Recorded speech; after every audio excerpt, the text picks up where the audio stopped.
Juízes capítulo 16. Vamos entender um pouquinho. Você vai entender também a moral da dinâmica. A palavra que eu ia pregar na mini vigília, mas enfim, eu não preguei. Você gosta de novidade, galera? Estou para trocar outra coisa. Vai vir uma novidade dos jovens aqui de Esteio, logo logo. A gente vai começar um canal no YouTube. Ó, estamos grande, né? E aí o que vai acontecer? Todas as mensagens dos jovens agora vão lá para o YouTube. Para a gente poder compartilhar, para a gente poder evangelizar, né? Também. Eu não sei, vocês têm o costume de escutar pregação? Ninguém tem o costume de escutar pregação? Tem que pegar esse costume, galera. Edificar a sua fé em casa, pegar, escutar uma mensagem. Todas as mensagens dos jovens agora vão para o YouTube. É para você também escutar, para você mandar para alguém, para você compartilhar. Amém? Nesse exato momento já está gravando, né, Rico? Isso vai sair lá na primeira mensagem dos jovens. Juízes, capítulo 16. Ficaram tranquilos, galera? Já? Baixou a adrenalina? As dores já passaram? Juízes, capítulo 16. Vocês já ouviram falar de Sansão, né? Então vamos entender, vamos falar um pouquinho dele aqui. E vamos tirar uma lição. Juízes 16, vamos começar no versículo 1, para entender um pouquinho melhor o contexto. Diz assim, ó: E foi-se Sansão a Gaza, e viu ali uma mulher prostituta, e entrou a ela. Entrou a ter intimidade. E foi dito aos gazitas: Sansão entrou aqui. Foram, pois, em roda, e toda a noite lhe puseram espias à porta da cidade. Porém, toda a noite estiveram sossegados, dizendo: até a luz da manhã esperaremos, então o mataremos. Porém, Sansão deitou-se até a meia-noite, e à meia-noite se levantou e travou as portas da entrada da cidade com ambas as ombreiras. E juntamente com a tranca as tomou, pondo-as sobre os ombros, e levou-as para cima até o cume do monte que está de fronte de Hebrom. E depois disso aconteceu que se afeiçoou a uma mulher do vale de Zoraque, e cujo nome era o quê? Dalila, né? Sansão e Dalila é até conhecido, são dois personagens recorrentes, vem na nossa memória fácil quando a gente vai conhecendo a Bíblia. Sansão era um cara que era dotado de uma força extraordinária, né? E era tudo isso por causa de o quê? De um voto que os pais dele tinham feito com Deus quando ainda ele estava lá no ventre da mãe, né? A Bíblia chama ele de Nazireu. Você sabe o que é Nazireu? Não é o nome do cantor São Nazireu, né? Nazireu quer dizer consagrado a Deus. Ele era consagrado a Deus, porque Deus tinha escolhido ele para uma missão. A força que ele tinha era para um objetivo. Então, vamos entender, é uma lição para nós. Tudo que nós temos de habilidade é para uma missão. Diga isso comigo. Todas as habilidades que eu tenho são para uma missão. Tudo que você sabe fazer, tudo que você entende, tudo que você tem habilidades, seja ela intelectual, seja ela física, tudo é para Deus. A Bíblia diz que tudo é dele, vem por ele e é para ele. Amém, galera? Então, a força de Sansão era para o objetivo. Qual era o objetivo? Ele ser um juiz e livrar o povo de Israel dos filisteus. Só que isso nunca acontecia. Por quê? Porque ele era muito egocêntrico. Ele era egoísta. Ele não usava a força para fazer isso. Ainda que ele combatesse os filisteus, ele não usava a força dele para isso. Ele usava para bens, por dizer assim, para ganho próprio. E aí chega uma hora que ele conhece essa tal de Dalila. Ele vai ter um relacionamento com ela. E ela começa a sondar de onde vem a força dele. Versículo, agora pula para o versículo de número 15. Então ela lhe disse: como dirás tenho-te amor, não estando comigo o teu coração? Já 3 vezes zombaste de mim, e ainda me não declaraste em que consiste a tua força. E sucedeu que, importunando-o ela todos os dias com as suas palavras, e molestando-o, a sua alma se angustiou até a morte. Ele desejou, ele sentiu a morte, ele até queria ir à morte. 17. Descobriu-lhe todo o seu, o quê? Coração, e disse-lhe: nunca subiu navalha na minha cabeça, porque sou o quê? sou consagrado de Deus, nazireu, né? Desde o ventre de minha mãe. Se viesse a ser rapado, ir-se-ia-me a minha força, e me enfraqueceria, e seria como todos os mais, ele ia deixar de ser um homem forte, ia ser só mais um cara. Vamos entender isso aqui, galera? O problema não é o cabelo, o problema não é ele ter o cabelo raspado, o problema, irmão, não é ele ter falado alguma coisa para Dalila por falar. O problema é que na hora que ele fala, ele sai da vontade de quem? Porque ele tinha uma força, sim ou não? E a força, eu expliquei para você, era para ele ser um juiz e livrar o povo de Israel. Ele tinha uma missão, sim ou não? Então Deus tinha um plano para ele. Quando Deus deu a força, olha para mim, preste atenção, olha nos meus olhos para você não dormir. Quando nós temos uma missão, Deus ele vai nos dar as ferramentas. Só que essas ferramentas só vão funcionar enquanto você estiver dentro do plano de... Você está entendendo isso aqui? E por que ele perde a força? Depois ele vai perder a força, vai ser humilhado, vai ser bem feio o que acontece com ele.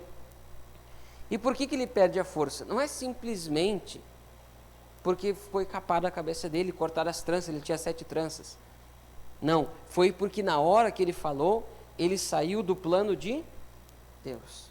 E é uma coisa que nós temos que cuidar muito, pessoal.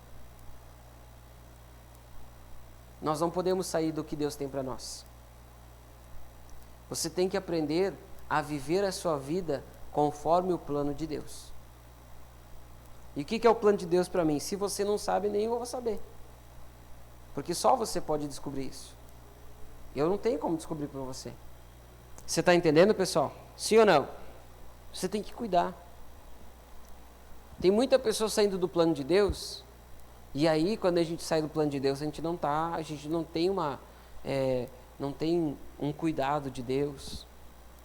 Deus ele não é responsável por aquilo que eu acho que é certo. A Bíblia fala que Deus, ele cuida, ele vela, ele observa o quê? A palavra. E se eu sair da palavra, ele não vai me enxergar. Você está entendendo isso aqui? Quer dizer, ele vai saber que eu existo. Ele é Deus, ele sabe de tudo. Só que os olhos deles estão voltados aqui, para a Bíblia. E na Bíblia existe exatamente o plano de Deus para você. O plano de Deus, você sabe como é que o plano de Deus começa para você? Eu sei, isso é para todo mundo igual. Você sabe qual é? O plano de Deus começa com você aceitar Jesus no seu coração. E aí depois eu não sei. Só sei do início. Diga amém, Jesus. Você está entendendo, galera? Cuida. Você pode observar que tem muita gente saindo da vontade de Deus. Talvez você tenha exemplos. Não só o jovem que estava com você, mas de repente você já viu um obreiro sair da vontade de Deus. Você já viu até pastores. Acontece, sim ou não, galera? Acontece. Acontece, muito. Muita pessoa saindo e desprezando o plano de Deus. Entenda que o plano de Deus é como se fosse Deus cuidando de você. É um cercado, exatamente como a gente fez aqui, essa dinâmica. É um cercado. Ali dentro você está seguro. Ali dentro você tem o que você precisa. Quem está entendendo? A proteção de Deus e as bênçãos estão no plano. Amém, galera? Vamos para Provérbios 22? Tem muita gente que se engana e acha que pode viver bem fora do plano de Deus. Isso não é verdade.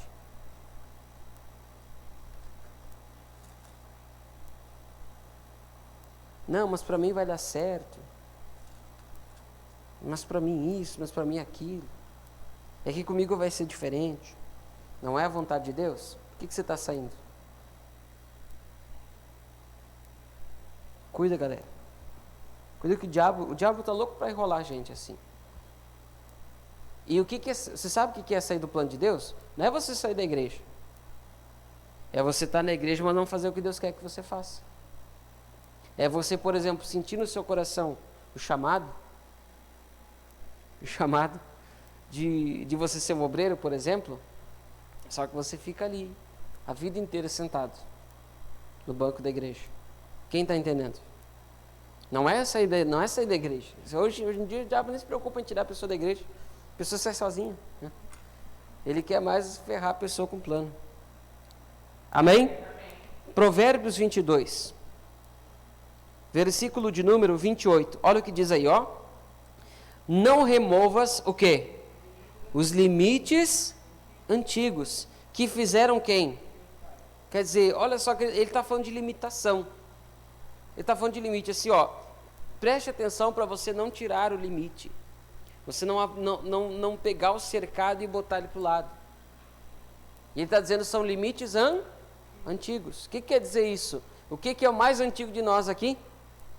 A palavra de Deus. Deus está falando assim, ó.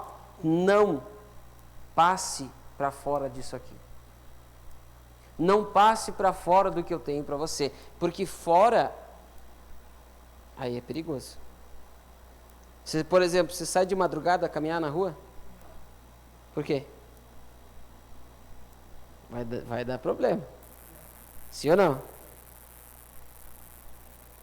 Você fica lá, bem seguro na sua cama, no quentinho, né? No quentinho do verão. Num bom do ventilador com um vento quente na cara. Vamos crescer na vida, né, pessoal? Vamos ter um ar-condicionado. Por quê? Porque lá é bom.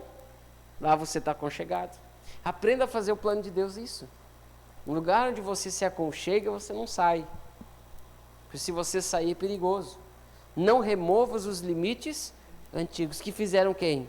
Os teus pais. O que é teus pais? É a palavra de Deus. A palavra de Deus é uma aliança. É para ser uma aliança entre Deus e os homens. Você está entendendo? Quando fala pai, você pode entender Deus pai e igreja mãe. Que a igreja é sua mãe. A mãe não puxa a orelha de vez em quando? Ah, então. Está aí a igreja para isso. O líder jovem, o pastor. Diga amém. Amém, galera? É melhor você ficar dentro do plano de Deus, porque dentro do plano de Deus você está seguro. Fora você não sabe. E olha, abre os teus olhos. Se você tem pensado em outras coisas que não sejam o plano de Deus, você tá querendo se envolver com outras coisas que não sejam o plano de Deus, você vai quebrar a sua cara. E não é porque eu estou falando, é porque fora você não tem sucesso garantido. Eu quero ser médico, mas Deus quer que você seja um advogado. Um exemplo bem simples, bem bobo para você entender. Deus quer que você seja um advogado. Aí você vai lá e se enfia na medicina. Aí daqui a pouco, na medicina, você começa a se envolver com outras coisas. Você começa a pirar a cabeça. Você está entendendo? Você começa a pensar menos na fé, mais na lógica humana. Porque o médico, ele faz o que ele sabe, sim ou não? Ele estuda para medicina, ele estuda para saber a funcionalidade do corpo, enfim. Ele vai na teoria, ele vai naquilo que é visível. Mas Deus, ele é invisível. Um exemplo. Você não vai sair da igreja, por exemplo, mas você vai ser menos incrédulo. Enquanto você fosse advogado, sei lá, ali Deus te ensinaria sobre justiça. Algum outro valor. É um exemplo. Não estou dizendo que não dá para fazer medicina. Quem está entendendo esse exemplo aqui? Cuide. Vamos lá para 1 Pedro. 1 de Pedro. Capítulo 5. Só tem um interessado que quer que você saia do plano. 1 Pedro, capítulo 5.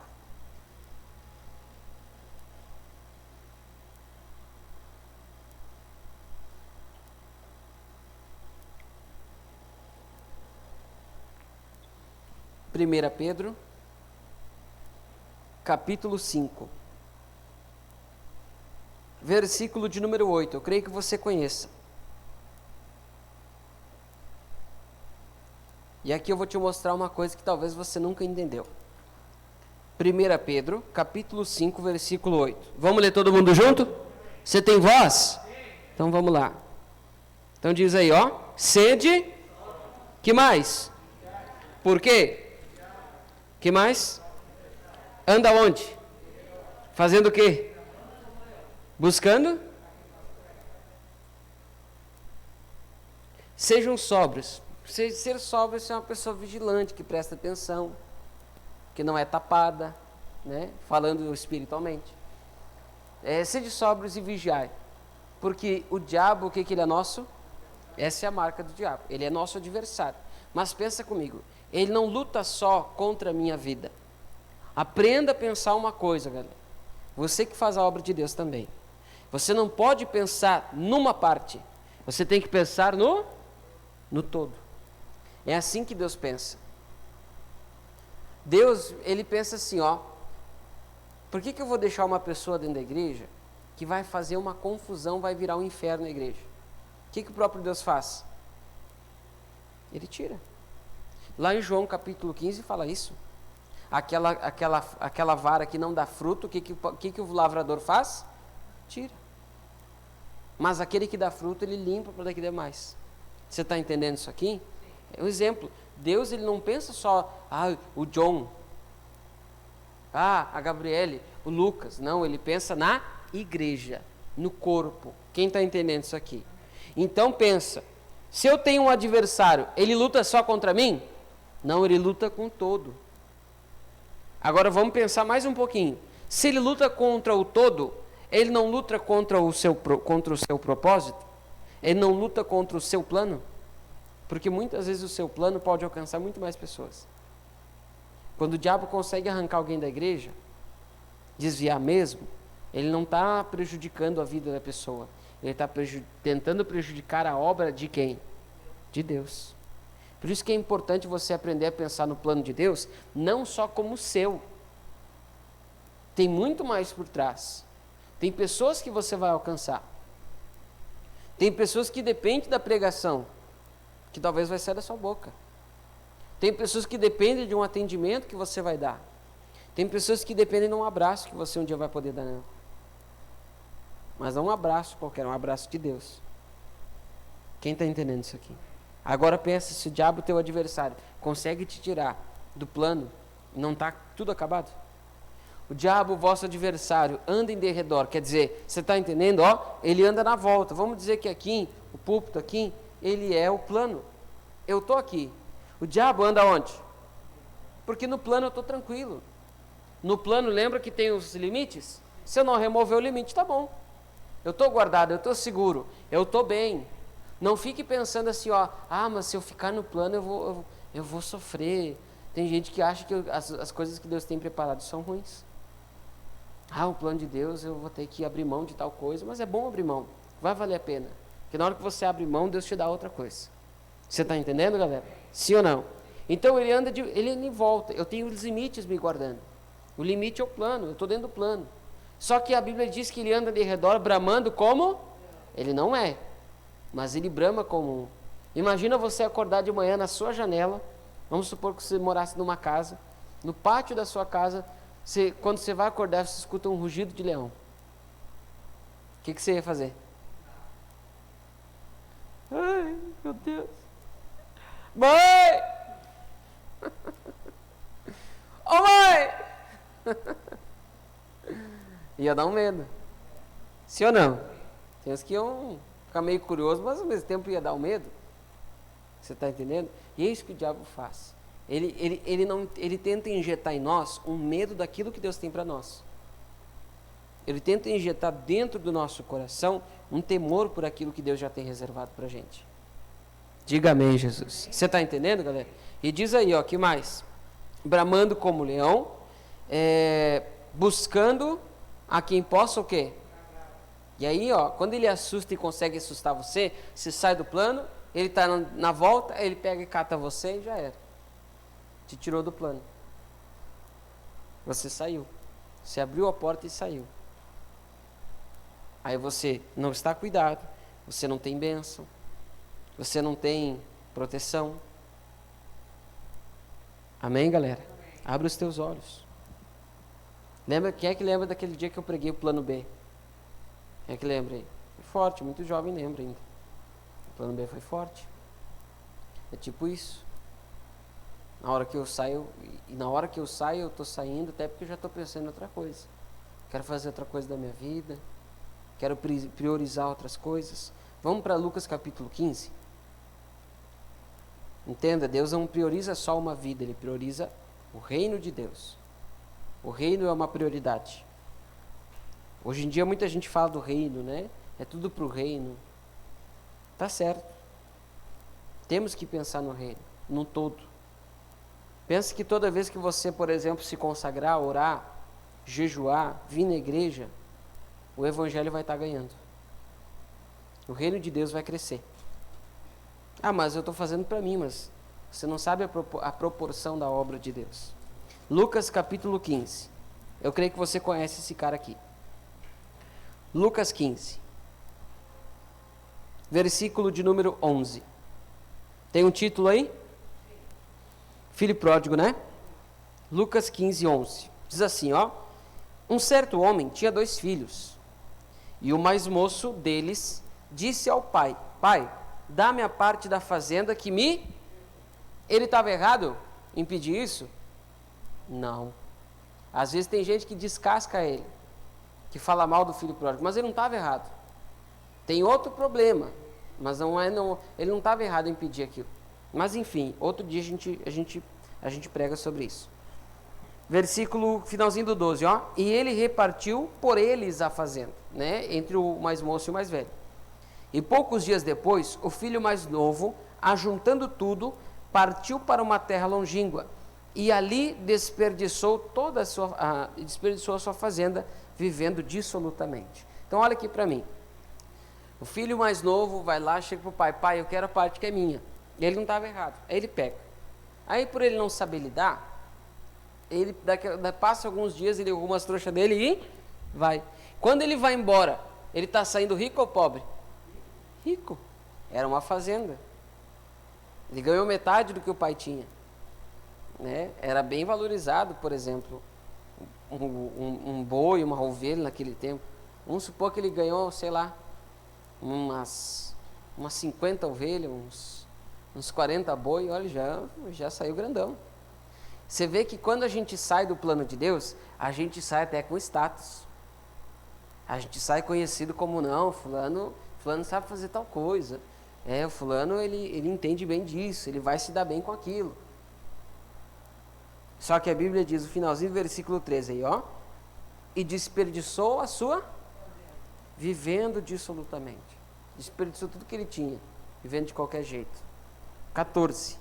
E havendo ele gastado tudo, houve naquela mesma terra uma grande fome, e começou a padecer necessidades. E foi, e chegou-se a um dos cidadãos daquela terra, o qual mandou para os seus campos a apacentar o quê? Porcos. Aí já vem muito mais coisa. Ele fica sem nada, aí já desaparece todo mundo que estava vivendo com ele. Porque provavelmente teve amizades. Desaparece todo mundo, ele fica sozinho. Você vê, preste atenção, que quando você começa a sair do plano de Deus, começa a dar coisa errada, pessoas te abandonam. Dinheiro parece que não aparece. Parece que família te rejeita. Aí ele vai indo, encontra uma pessoa que fazia uma coisa errada. Porque no tempo da Bíblia, o porco era considerado um bicho que, se sabe? Imundo. E aí ele vai e se afunda mais ainda nas coisas erradas. O que ele vai fazer? Apacentar o quê? Porco. Vai se afundar ainda mais no erro. Vai sair do plano de Deus? Então, você vai pecar. E geralmente, quando tem uma brincadeira que eu faço com alguns, que eu digo assim, se vai pecar, peca direito. Não faça isso, é só uma brincadeira, tá? Mas esse cara fez isso. Ele pensou, se eu vou pecar bem. Vou apacentar porco. Versículo seguinte. 16, né? E desejava encher o seu estômago com as bolotas que os porcos comiam, e ninguém lhe dava nada. E caindo em si, ele, dá um estralo, né? Caindo em si, disse: quantos trabalhadores de meu pai têm abundância de pão, e eu aqui padeço de quê? De fome. Versículo 18: levantar-me-ei e irei ter com meu pai. Dir-lhe-ei: pai, pequei contra o céu e perante ti, e já não sou digno de ser chamado teu filho. Faze-me como um dos que... Aí você vê que ele sai perto do pai, ele não tem proteção falta comida, falta dinheiro, falta até serviço. Uma coisa que ele nem precisava, que era trabalhar, ele teve que trabalhar. E foi trabalhar na coisa errada ainda. Até escrevi no meu esboço aqui, ó. O filho que sai de perto do pai não era conhecido como filho, e sim como qualquer um. Perto, olha só, entenda isso aqui comigo, ó. No plano de Deus, você é filho. Fora do plano de Deus, você quem é? Você é qualquer um. Quando você está no plano, você tem exclusividade. Você tem o que as pessoas não têm. Você pode alcançar o que as pessoas não podem te dar. Você pode alcançar o impossível. Amém, galera? Agora, sai. Você vai ser qualquer um. Você vai se ralar como qualquer outro nessa vida. Repito, talvez você não vai ser da igreja.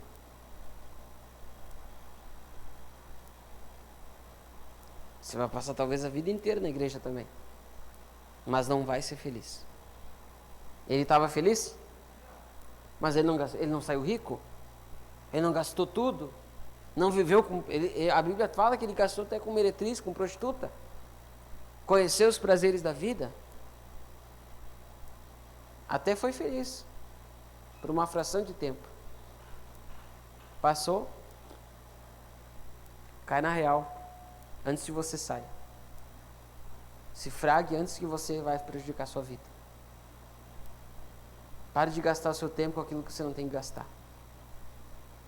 Se você conhece o plano de Deus, gaste tempo com o plano de Deus. Você quer ser um obreiro um dia? Então, ó, se enfie dentro da Bíblia. Você quer pregar a palavra de Deus um dia? Se enfie dentro da Bíblia. Se consagre, ore, venha para a igreja. Não fica se fazendo salame. Amém? Você está entendendo? É sério. Você tem que se envolver com as coisas de Deus. Você quer uma coisa dentro da obra de Deus, você tem que se envolver com as coisas de Deus. Como é que Deus vai chamar criatura que nunca lê a Bíblia? Isso vai acontecer? Não. Deus é justo, pessoal. Deus ele não vai, eu quero ser um pastor. Aí não pega a Bíblia, não medita, não sabe preparar uma mensagem. Não sabe preparar um esboço de uma mensagem. Até isso você tem que aprender. Tem até livro na igreja que ensina isso. Você sabia? Acho que acabou aqui, os que tinha aqui, acabou. Mas isso até, esses tempos eu estava... Acho que eu conversei, não lembro, foi com a Rafinha, acho, né? Tu me mostrou uma mensagem tua, né? Tu me mostrou uma mensagem tua, para ver se estava certo a montagem, né? Do esboço. Eu ajudei ela. Você está entendendo? Perdão. Amém, galera? Você tem que aprender isso. Eu quero ser pastor, não pega a Bíblia, não faz nada. Daqui a pouco o outro está enfiado na Bíblia lá. Aí uma hora o pastor precisa que faça culto. Aí ele vai chamar quem? Deus vai tocar no coração dele para chamar quem? O que quer ser pastor ou o que nem falou nada, mas está lá enfiado na Bíblia? O que está enfiado na Bíblia. Para pregar não quer dizer que você tem que ter vontade de ser pastor. Você está entendendo? Versículo de número 20. E levantou-se e foi para seu pai. E quando estava ainda longe, viu o seu pai e moveu-se de íntima compaixão. E correndo, lançou-se-lhe ao pescoço e o beijou. E o filho disse: Pai, pequei contra o céu, contra Deus, e perante ti, e já não sou digno de ser chamado teu filho. Mas o pai disse aos seus servos: Trazei depressa a melhor roupa, vestiu-lhe e pondo-lhe um anel na mão e sandálias nos pés. E fizeram um bezerro, trazei o bezerro cevado e matai-o, e comamos e alegremo-nos, porque este filho estava morto e reviveu, tinha se perdido e foi achado, e começaram a alegrar-se. Deus quer e ele se alegra quando a gente fica só com ele, só com o que ele tem pra gente.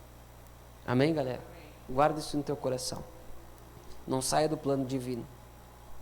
O plano de Deus é melhor do que qualquer outra coisa. Se você pensar, não, mas vou deixar quieto. É coisa da minha cabeça. Eu acho que não vai dar certo para mim. Já passou, às vezes passa, às vezes o diabo quer tentar isso na minha cabeça também, às vezes. Mas eu penso assim, mas para onde eu vou? Aí eu dou aquela resposta que o Pedro falou, né? Para onde nós iremos, se só o Senhor tem as palavras da vida eterna? Eu olho para trás, não tem para onde ir. Botei fogo no barco, botei fogo em tudo que tinha que botar fogo. Então é melhor ficar com Deus. É melhor ficar no que Ele tem para mim. Até aqui Ele me ajudou. Amém? Mude o seu modo de pensar. Não pense que é coisa da sua cabeça. Deus nunca bota um desejo no nosso coração à toa. Você está entendendo? Deus nunca bota uma vontade dentro de nós para chamar a gente de trouxa. Deus não faz a gente de trouxa. Quem faz somos nós mesmos.